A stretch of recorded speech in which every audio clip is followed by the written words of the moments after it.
How's it going, everyone? So this video is going to be about bid strategies, what is the most scalable versus the least scalable, and why you might want one versus the other. And then we'll have another video kind of going more in depth on this as well too. So this will be kind of the top line, macro side of things, and then we'll kind of hone into some examples of how you can use this bid strategy for this type of structure. What's the strategy behind it? How does that play into your overall business? What's some things to look out for, kind of thing. So anyways, going into the graph here, or the amazing graphics, because I'm a graphic designer, of course, is you have the high scalability up here, and then you have the lowest scalability over here. So what do these mean, right? So lowest scalability essentially means what is the likelihood of me to be able to push this structure or this bid strategy further versus not, right? And what I mean by push is increase spend, which then grows your business, and you just increase spend, grow the business, increase spend, grow the business. How effective is that actual ratio, right? And if you even can do it, right? And so the first thing that I want to jump into is gonna go into target CPA versus ROAS, or I guess you can just say restricted bidding, right? So setting a sales goal, sales cap inside of the algorithm itself. And so what that means is essentially saying, hey, I don't want the algorithm to go after people if it doesn't think that I can get them for this acquired cost per acquisition. And now keep in mind that that is also taking into account attribution. And we know as time is passing, attribution is going to get worse and worse. And Google's going to become obviously the same as Facebook, and Facebook's conversions aren't even real conversions, right? It's like assumed conversions based on the types of behavior the user has. And so you can't look at it from an app perspective. You have to look at it from an actual gross profit and revenue perspective, and then correlate the benchmarks from app and your actual return to then find if it's moving in the right direction. And so when we have accounts that come to us and they're on target CPA or target ROAS, restricted bidding essentially, both on Facebook or Google, we've run into the issue of the same question is like, we were at a 3x before and now we're at a 2x. What's going on? We can't scale further. Like those are common things that I hear all the time, and it's because media buyers don't understand how the algorithm works, right? And it looks simple, right? Like it looks, I just put a target CPA, target ROAS, and then it's going to get me that, and I'm going to be able to scale. It's like, no, it's not that simple, right? Google's also trying to make money, and so and Facebook obviously. And so what tends to happen is they'll lean into these bid strategies. They'll see their spend and results, kind of level out on like a lower playing field. And then their top of funnel changes, whatever something, happens in the business. And then they start to see a drop off in results. And that could be competitors, that could just be the market strength, that could be you're not prospecting out enough for the system to learn. There's so many different scenarios that kind of come into play there. And so the typical trend line is that it starts off okay, and then it drops after, you leave it alone for, let's say, like, a month or two, right? And you don't change the bid strategy, you leave it the same. And so it's typically one of those things to where we try to assess sort of what the risk tolerance is of the client. So if you're, more risk tolerant, then you'd be open to, going super aggressive on the bid strategies. Whereas if you're less tolerant, you want to be more conservative on the bid strategies. So we'll talk about that a little bit too. So what we like to do if you're more conservative is we will, let's say you have a target CPA or target ROAS of, 100, right? So 100% T ROAS or, $100 CPA or $100 CPA. What we'll do is we'll actually, if you're running into that same issue, we'll actually go in and we'll say, okay, let's increase the target goals. So then the algorithm has more leeway to actually test things, right? So instead of $100 for the target CPA, we go up to $120 or $130. And we see how that increases the backline numbers of the actual client itself. If the spend and the campaign correlation is large enough to where we can actually see a difference in the ebb and flow of things, right? Because there's,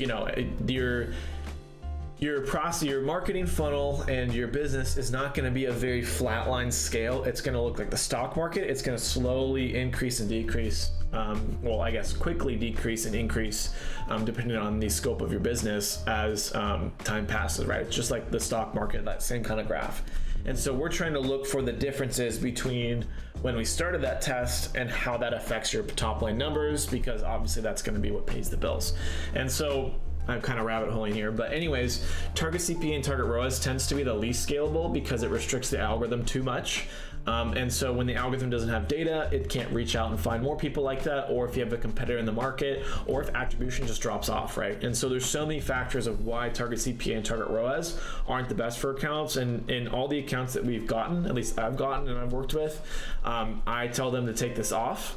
Unless it's, and I'll go into this later, unless it's a more middle of funnel or bottom of funnel campaign, because we want to make sure that we're prospecting out enough and trying to find new users, because that's when we're going to grow the business. So that's the lowest scalability. Now the next higher scalability that I see in a lot of accounts is maximize conversions, right? And so this is going to be more geared towards trying to get the algorithm to go after just people that are going to convert, right? And so it's going to find whoever it can to try to get them to sell or, buy your product, you're going to sell your service, whatever the case is. And so this is very algorithm focused, right? And that's good and bad, right? So this is where I see most of like the small to mid-tier accounts kind of in this range.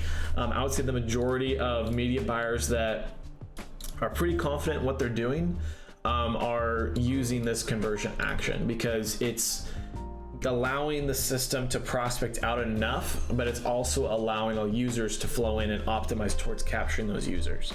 Now, there's different strategies when it comes to maximize conversions that we'll go into later, but I would put this more as like a middle of funnel, sort of top of funnel bid strategy, just depending on how your system is laid out.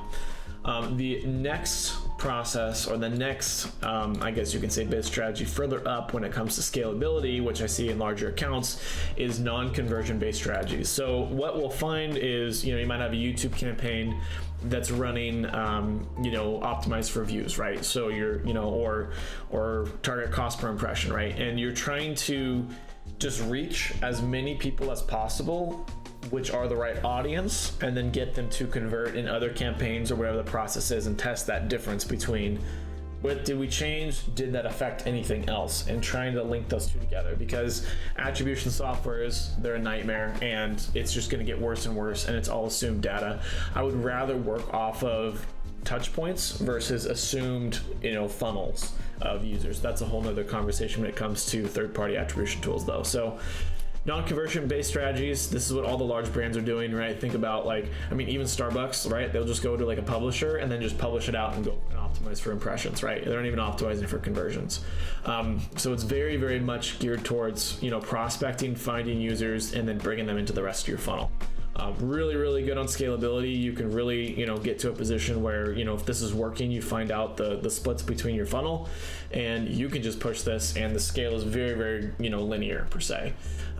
When it comes to the further up, I have manual here.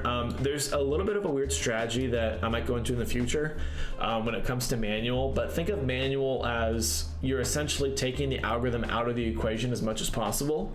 And then just placing yourself, right? So you're not setting a target cost per impression, or you're not setting, maximize clicks, whatever the case may be. You're actually just pulling the algorithm out of the equation, going manual. This works really well for, like I said, kind of like the mid to high size brands. Because you essentially take the price fixing outside of Google, or at least you pull most of it out. There's a strategy like we'll talk about in the future about that.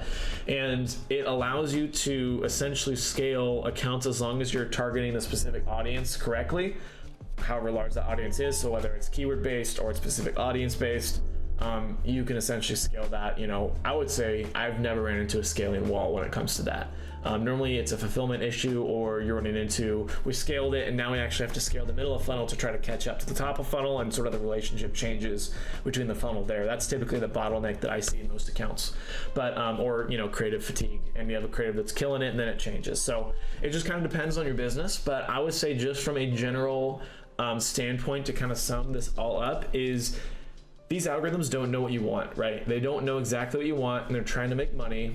And they're trying to give you your goal, but they're also trying to make money. So these two things are conflicting, right? Because their goal is to take more money from you, but your goal is to obviously not pay them as much money to be more profitable.